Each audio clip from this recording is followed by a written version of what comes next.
आज देश के लोगों को अपेक्षा है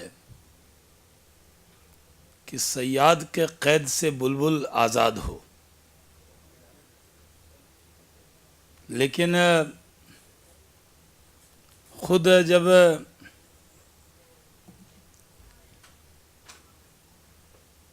सीबीआई डायरेक्टर का जो बयान आया है उसमें उन्होंने सीबीआई पर नियंत्रण होना चाहिए सरकार का, और अगर नियंत्रण नहीं रहा तो वो खुद ही आज़ादी सीबीआई की नहीं चाहते। सीबीआई चीफ जब कोर्ट का निर्णय हुआ था तब उसका स्वागत किया था।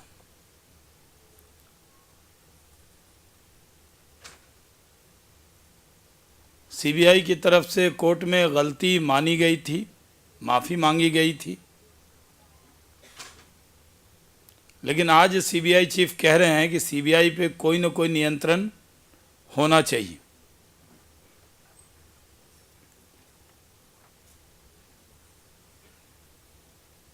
सीबीआई आज़ादी के साथ काम करे, ये भारतीय जनता पार्टी चाहती है,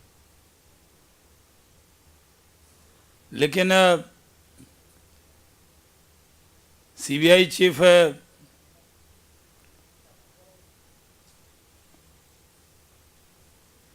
खुद ही बयान देकर जांच से पहले पवन बंसल साहब को क्लीन चिट दे रहे। जहां सीबीआई अपनी पीठ थपथपा रही थी कि सरकार में भ्रष्टाचार को उसने उजागर किया है, तो भ्रष्टाचार की जांच कीजिए। अपने अधिकारियों पर जो अधिकारी उसकी जांच कर रहे हैं उनको पूरा मौका दीजिए, न कि बिना जांच के कांग्रेस के नेता को क्लीन चिट दीजिए। इसलिए जब अलग अलग टिप्पणी आती है और कहा जाता है कि सीबीआई तोता है, पिंजरे में कैद है, तो भारतीय जनता पार्टी तो पहले ही कहती थी कि आप इसको पिंजरे से आज़ाद कीजिए। जब लोकपाल बिल पर डिबेट हो रही थी तो भारतीय जनता पार्टी ने सबसे ज़्यादा एतराज़ इस बात पे किया था कि लोकपाल के अंदर सीबीआई को आज़ाद करने का कोई तरीका सरकार ने नहीं अपनाया। जब सेलेक्ट कमेटी बनी तो उसमें भी विपक्ष के नेता अरुण जेटली जी ने सीबीआई को सरकारी नियंत्रण से कैसे आज़ाद करेंगे इसका नोट लिख कर दिया था।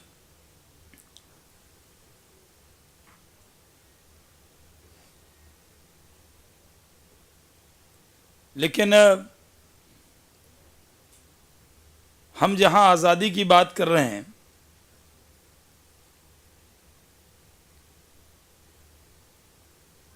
वहां आज आज़ादी की बात नहीं हो रही, बल्कि सीबीआई चीफ के इस बयान पर भारतीय जनता पार्टी को बहुत निराशा हुई है कि उन्होंने सीबीआई की आज़ादी के पक्ष में बयान दिया होता, लेकिन उस पर कोई नियंत्रण हो रहा है इसके लिए बयान दिया है। एक शेर है कि कैद में है बुलबुल और सयाद मुस्कुराए, कुछ कहा भी न जाए और चुप रहा भी न जाए। तो आज हम आज़ादी की बात कर रहे हैं। भारतीय जनता पार्टी सरकार से ये अपेक्षा कर रही है, ग्रुप ऑफ मिनिस्टर सरकार ने बनाया है, उनमें कई मंत्री हैं जिस पर सीबीआई ने जांच की है। उनसे क्या अपेक्षा है? कोई इंडिपेंडेंट बॉडी अगर इसकी बात करती तो समझ में आता। जब संसद सीबीआई को आज़ाद कर रही थी तब सरकार तैयार नहीं हुई। लोकपाल में जो व्यवस्था हम लोग कर रहे थे कि पूरी तरह से सीबीआई जैसी संस्था सरकार के नियंत्रण से बाहर रहे, तो सरकार ने प्रयास नहीं किया। आज कांग्रेस मुद्दों से देश को भटकाना चाहती। इस देश में कांग्रेस के खिलाफ एक माहौल है और देश इस बात को जानता है कि बड़ी बड़ी बात और ऊंची ऊंची बात करने वाली कांग्रेस कमज़ोर याददाश्त की शिकार हो गई है। उसे याद नहीं कि जब जेपीसी हमने मांगी थी तो पूरा सेशन बर्बाद किया। जेपीसी दिया लेकिन संसद का सत्र बर्बाद होने के बाद हमने जब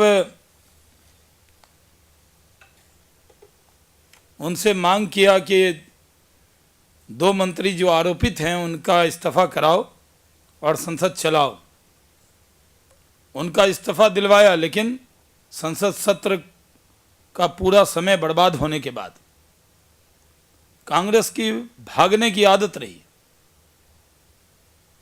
हर बार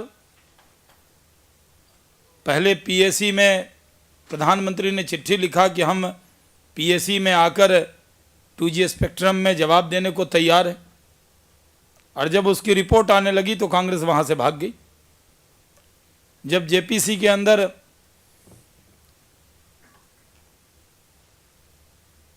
गठन की बात हम लोग कर रहे थे तो जेपीसी मांगी नहीं, संसद से भाग गई। जब लोकपाल बिल पर हम चर्चा कर रहे थे तो रात में 12 बजे संसद बंद करके भाग गई कांग्रेस। जब 2 भ्रष्ट मंत्रियों का इस्तीफा हम मांग रहे थे और चाह रहे थे कि संसद चलाओ, तो मंत्रियों का इस्तीफा दिलवाया लेकिन संसद का समय बंद किया और एक बैग हमें पता लगा कि कांग्रेस संसद बंद करके भागना चाहती है और भाग गई। तो आज कांग्रेस मुद्दों पर सियासत भी करना चाहती है और अपना दामन भी बचाना चाहती है। ये दोनों नहीं चलने वाला है। हम पूरी तरह से ये मांग करते हैं कि सरकारी नियंत्रण से संवैधानिक संस्थाओं को बाहर रखना चाहिए। अब चुनाव का भी देखिए, अब चुनाव आयोग में भी किस तरह के प्रभाव का इस्तेमाल हो रहा है। सब जगह का उपचुनाव अनाउंस हो गया, मंडी का चुनाव अनाउंस क्यों नहीं हुआ?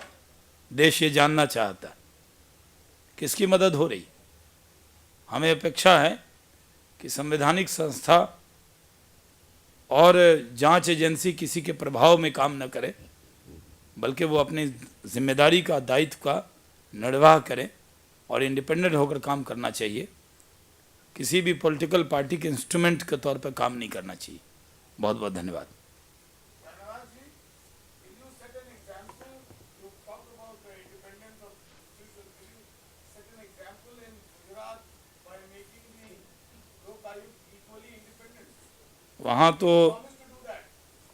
वहाँ तो इंडिपेंडेंट है ही।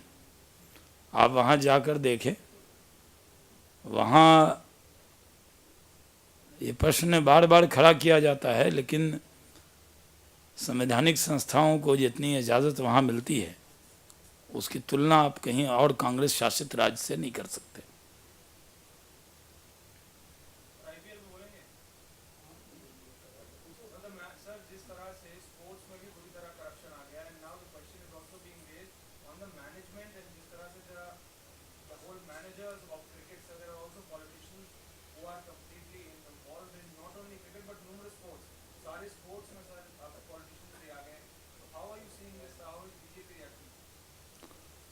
देखिए, आईपीएल में जो स्पॉट फिक्सिंग हुई है इसकी भारतीय जनता पार्टी निंदा करती है।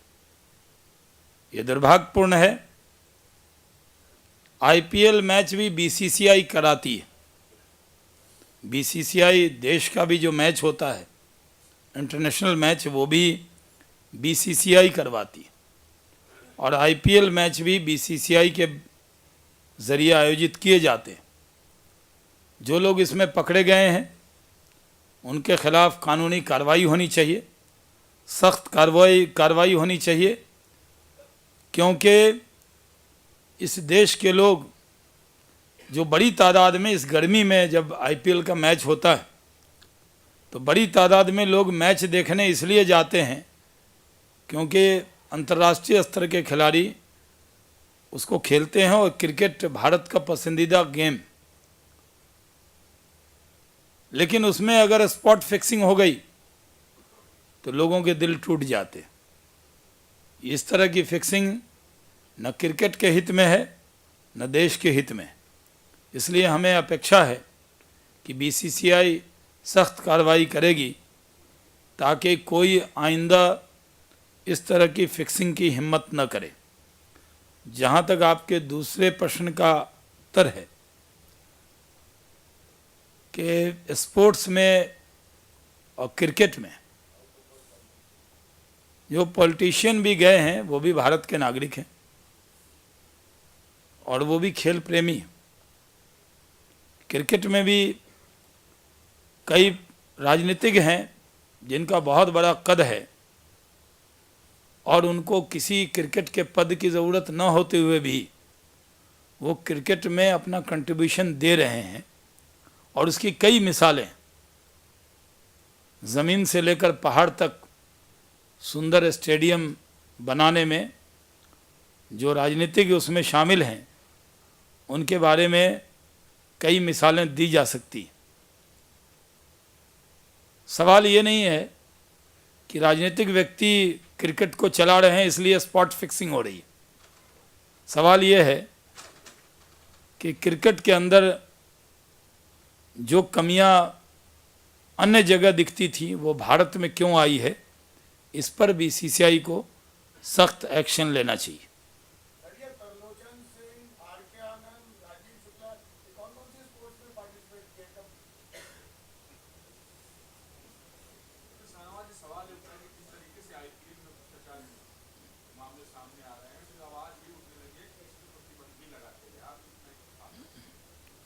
नहीं, किसने सवाल उठाया है ये हमें नहीं मालूम, लेकिन